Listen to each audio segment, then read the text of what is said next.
નમસ્કાર દર્શક મિત્રો, આપણી આ ચેનલમાં આપનું હાર્દિક સ્વાગત છે.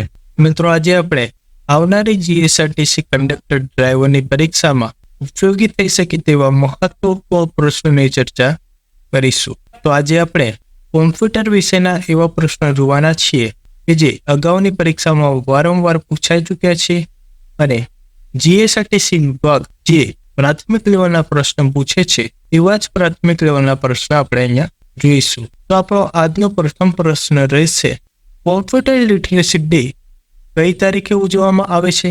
2 ઓક્ટોબર, 2 ડિસેમ્બર, 10 ડિસેમ્બર કે 20 ડિસેમ્બર? તો આપણો આન્સર થઈ જશે 2 ડિસેમ્બર. કોઈ સોફ્ટવેરની જૂની આવૃત્તિની જગ્યાએ નવી આવૃત્તિ લાવવાની ક્રિયાને શું કહે છે? સ્ટોર, રિફ્રેશ, બેકઅપ કે અપગ્રેડ? તો આપણો આન્સર થઈ જશે અપગ્રેડ. કોમ્પ્યુટરમાં એનાલોગ શબ્દ કઈ ભાષાનો છે? લેટિન, ફ્રેન્ચ, ગ્રીક કે જર્મન? તો આપણો આન્સર થઈ જશે ફ્રેન્ચ. હવામાનની આગાહી માટે કેવા પ્રકારના કોમ્પ્યુટરનો ઉપયોગ કરવામાં આવે છે?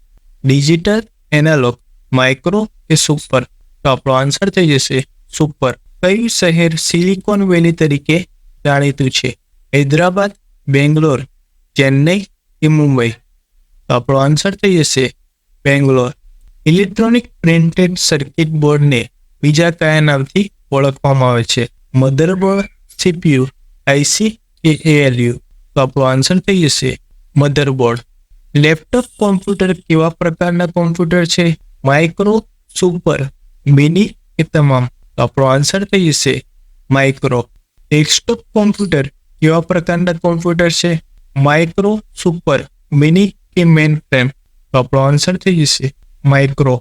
ડિજિટલ અને એનાલોગ કોમ્પ્યુટરને બીજા કેવા પ્રકારના કોમ્પ્યુટર તરીકે ઓળખવામાં આવે છે? હાઇબ્રિડ, સુપર, માઇક્રો કે એ અને બી બંને? તો આપણો આન્સર થઈ જશે હાઇબ્રિડ. કેલ્ક્યુલેટરને બીજા કયા નામથી ઓળખવામાં આવે છે? Electronic machine, adding machine, multiply machine કે એક પણ નહીં? તો આપણો આન્સર થઈ જશે એડિંગ મશીન. IBM દ્વારા સૌ પ્રથમ કયા કોમ્પ્યુટર તૈયાર કરવામાં આવ્યા હતા? ઇનિક, પાસ્કલ, યુનિક કે માર્ક 1? તો આપણો આન્સર થઈ જશે માર્ક 1. બાઇનરી નંબર 0-1 પર કામ કરતા હોય તેવા કોમ્પ્યુટરને શું કહે છે? એનાલોગ, ડિજિટલ, એ અને બી કે માર્ક 1? તો આપણો આન્સર થઈ જશે ડિજિટલ. વોલ્ટેજ કરંટ પર આધારિત હોય તેવા કોમ્પ્યુટરને શું કહે છે? એનાલોગ, ડિજિટલ, એ અને બી કે માર્ક 1? તો આપણો આન્સર થઈ જશે એનાલોગ. ટ્રાન્ઝિસ્ટરની શોધ ખાલી જગ્યા વર્ષમાં થઈ હતી? 1984, 1947, 1905 કે 1956? તો આપણો આન્સર થઈ જશે 1947. કોમ્પ્યુટરમાં એનાલોગ શબ્દ કઈ ભાષાનો છે? લેટિન, ગ્રીક, જર્મન કે ફ્રેન્ચ? તો આપણો આન્સર થઈ જશે ફ્રેન્ચ. સ્ટીવ જોબ્સ કોમ્પ્યુટરની કઈ કંપની સાથે જોડાયેલા હતા? Oracle, Microsoft, Apple? તો આપણો આન્સર થઈ જશે એપલ. એક વેબસાઇટ પરથી અન્ય વેબસાઇટ પર જવાની પ્રક્રિયાને શું કહે છે? સર્ફિંગ, સર્ચિંગ, મૂવિંગ કે ફાઇન્ડિંગ? તો મિત્રો, આગળ જતા પહેલા જો તમે આપણા વિડીયોને લાઇક ના કર્યો હોય તો લાઇક કરી દેજો અને આપણી આ ચેનલને સબસ્ક્રાઇબ ના કરી હોય તો જરૂરથી સબસ્ક્રાઇબ તો કરી જ લેજો, કારણ કે આ જ પ્રમાણનું કન્ટેન્ટ આપણે વારંવાર મૂકતા રહીએ છીએ. મિત્રો, આપણા આ પ્રશ્નનો આન્સર શું થશે? એક વેબસાઇટ પરથી અન્ય વેબસાઇટ પર જવાની પ્રક્રિયાને શું કહે છે? સર્ફિંગ, સર્ચિંગ, મૂવિંગ કે ફાઇન્ડિંગ? તો આપણો આન્સર થઈ જશે સર્ફિંગ. TCP/IP નો ઉપયોગ સામાન્ય રીતે શાના માટે થાય છે? ફાઇલ ટ્રાન્સફર કરવા માટે, ઈમેલ કરવા માટે કે રિમોટ લોગિંગ માટે? તો આપણો આન્સર થઈ જશે રિમોટ લોગિંગ સર્વિસ માટે. પ્રથમ પેઢીના કોમ્પ્યુટરમાં સીપીયુની ઝડપ શેમાં માપતી હતી? મિલિસેકન્ડ, માઇક્રોસેકન્ડ, નેનોસેકન્ડ કે પાઇકોસેકન્ડ? તો આપણો આન્સર થઈ જશે મિલિસેકન્ડ. નીચેનામાંથી કયું ચિત્ર ફાઇલનું ઇમેજ ફાઇલ એક્સટેન્શન નથી? .png, .gif, .jpeg કે .mkv? તો આપણો આન્સર થઈ જશે .mkv. .mkv એ ઇમેજ ફાઇલનું એક્સટેન્શન નથી. માઉસનું સેટિંગ બદલવાનો યોગ્ય વિકલ્પ પસંદ કરો. Hardware setting, mouse driver, control panel, mouse key પણ નહીં. તો આપણો આન્સર થઈ જશે કંટ્રોલ પેનલ માઉસ. માઉસને ઈચ્છિત જગ્યાએ લઈ જવાની ક્રિયાને ખાલી જગ્યા કહેવામાં આવે છે. પોઇન્ટિંગ, ડ્રેગિંગ, સિંગલ ક્લિક કે ડબલ ક્લિક. તો આપણો આન્સર થઈ જશે પોઇન્ટિંગ. લેઝર પ્રિન્ટરમાં વપરાતા પાવડરની કયા નામથી ઓળખવામાં આવે છે? હેમર, ગન, હેડ કે ટોનર. આપણો આન્સર થઈ જશે ટોનર. સીપીયુની પ્રોસેસ ચાલુ કરવાથી લઈને અંત સુધીના સમયને કયા નામથી ઓળખવામાં આવે છે? Turn around time, round time, stand time કે સ્ટોપ ટાઈમ. તો આપણો આન્સર થઈ જશે ટર્ન અરાઉન્ડ ટાઈમ.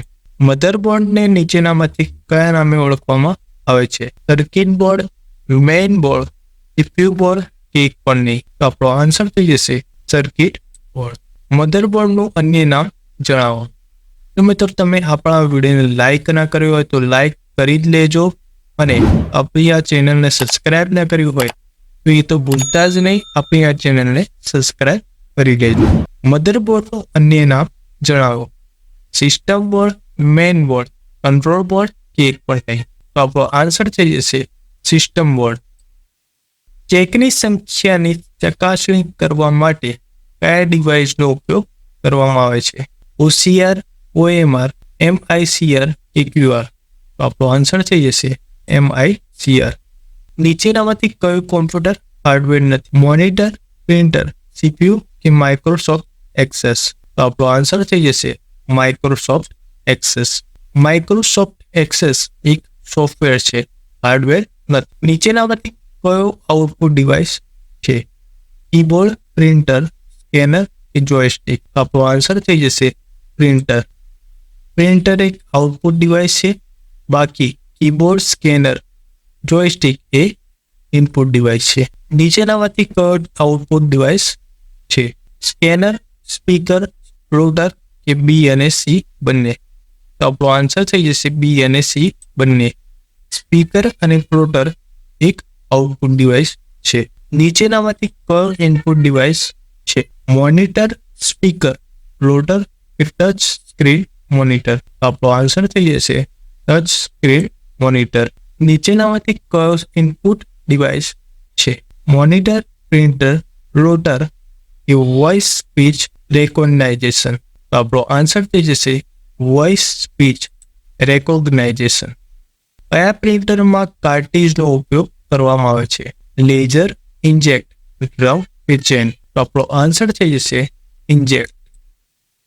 કયા પ્રિન્ટરમાં ટોનર અને ડ્રમ રૂલનો ઉપયોગ કરવામાં આવે છે? લેઝર, ઇન્જેક્ટ, ડ્રમ કે ડોટ મેટ્રિક્સ. તો આપણો આન્સર થઈ જશે લેઝર. કોમ્પ્યુટરના તમામ ભાગોને એક સરખો વીજ પ્રવાહ પૂરો પાડવાનું કામ કોણ કરે છે?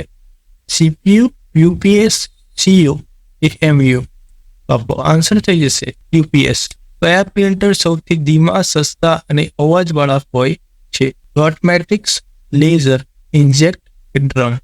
આપણો આન્સર થઈ જશે ડોટ મેટ્રિક્સ. ફાઇલ અથવા ફોલ્ડરને એક જગ્યાએથી લઈ જઈ બીજી જગ્યાએ મૂકવાની ક્રિયાને શું કહે છે? Dropping, dragging, drag and drop એ એક પણ નહીં. તો મિત્રો તમે આપણા વિડીયોને લાઇક ના કર્યો તો લાઇક કરી દેજો, અને ચેનલને સબસ્ક્રાઇબ કરી લેજો, અને આપણું આ કન્ટેન્ટ તમને કેવું લાગ્યું એ કોમેન્ટમાં જરૂર બતાવજો. ફાઇલ અથવા ફોલ્ડરને એક જગ્યાએથી લઈને બીજી જગ્યાએ મૂકવાની ક્રિયાને શું કહે છે? ડ્રોપિંગ, ડ્રેગિંગ, ડ્રેગ અને ડ્રોપ એ એક પણ નહીં. તો આપણો આન્સર થઈ જશે ડ્રેગ અને ડ્રોપ. લેઝરવાળા માઉસને કયા નામથી ઓળખવામાં આવે છે? ઓપ્ટિકલ, USB, મેકેનિકલ કે એક પણ નહીં. આપણો આન્સર થઈ જશે ઓપ્ટિકલ. OTGનું આખું નામ જણાવો. On the go, in the go, on the go કે ઓન ધેન ગો. એ મિત્રો આપણું આ કન્ટેન્ટ તમને કેવું લાગ્યું એ કોમેન્ટમાં જરૂરથી બતાવજો. તો આપણો આન્સર થઈ જશે ઓન ધ ગો. FAT, FATનું પૂરું નામ જણાવો. High attribute table, file allocation table કે ફાઇલ અર્થમેટિક ટેબલ કે ફોર્મેટ એલોકેશન ટેબલ? તો આપણો આન્સર થઈ જશે ફાઇલ એલોકેશન ટેબલ. યુઝરના બધા મહત્વના ડેટા ક્યાં સ્ટોર થાય છે? હાર્ડ ડિસ્ક, રેમ, સીપીયુ કે પ્રિન્ટર? આપણો આન્સર થઈ જશે હાર્ડ ડિસ્ક. મેમરીનો નાનો એકમ કયો છે? એબી, એમબી, બાઇટ કે બીટ? મેમરીનો સૌથી નાનો એકમ એ બીટ છે. પેનડ્રાઈવને કોમ્પ્યુટર સાથે અટેચ કરવા માટે કયા પ્રકારના પોર્ટનો ઉપયોગ થશે? યુએસબી, યુપીએસ, યુબીએસ કે કોમ્સ? આપણો આન્સર થઈ જશે યુએસબી. કોમ્પ્યુટરમાં એક અક્ષરનો સંગ્રહ કરવા માટે કેટલા બીટની જરૂર પડે છે? 1, 2, 4 કે 8? તો આપણો આન્સર થઈ જશે 8 બીટની.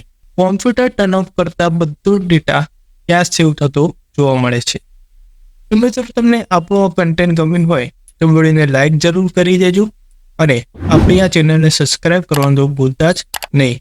અને તમને જો આ કન્ટેન્ટ ગમ્યું હોય તો કોમેન્ટમાં જરૂર બતાવજો. મિત્રો આપણા આ પ્રશ્નનો જવાબ શું થશે? કોમ્પ્યુટર ટર્ન ઓફ કરતા બધો ડેટા ક્યાં સેવ થતો જોવા મળે છે? પ્રાઇમરી મેમરીમાં, સેકન્ડરી મેમરીમાં, રેમમાં કે પેન ડ્રાઈવમાં? આન્સર થઈ જશે સેકન્ડરી મેમરીમાં.